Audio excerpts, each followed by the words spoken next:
Why hello Cabbage fans, we have something completely different. Modern art set from Lego. You're thinking, why have I got this? Well, I got it for Christmas and I do work in an art gallery, so it kind of makes sense. Even though I did have a bit of a laugh at this set, it's quite funny I've ended up with it.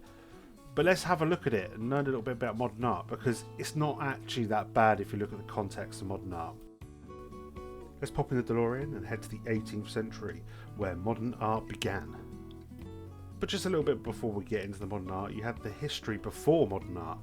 Now, these are more classical, traditional paintings, you would say. Gothic, early Renaissance, High Renaissance, Baroque, that kind of era. And modern art was a shift away from this. Started in the early 18th century, or late 18th century, sorry, where people like Van Gogh, Monet, etc. And it carried on. And then you had postmodern, which is what we're in now. But it's still classed as modern art, as a shift away from the traditional. A little brief overview there for you. That's a very quick one, as she said, because I can't go into massive detail because there's so many different types of art before modern art, and in modern art you've got abstract, pop art, all that kind of stuff. That gives you a little bit of overview. Let's get into this Lego set because that was boring. Now, the interesting thing of this set, when you're building it, you kind of build all these separate components. Had a brick separator, and yeah, you build these separate components and then you kind of mash them all together on this white frame. So you really can have a little bit of creative freedom if you want to. As you're building in the instructions, there are these set ones you can build, but I didn't do that. I did my own.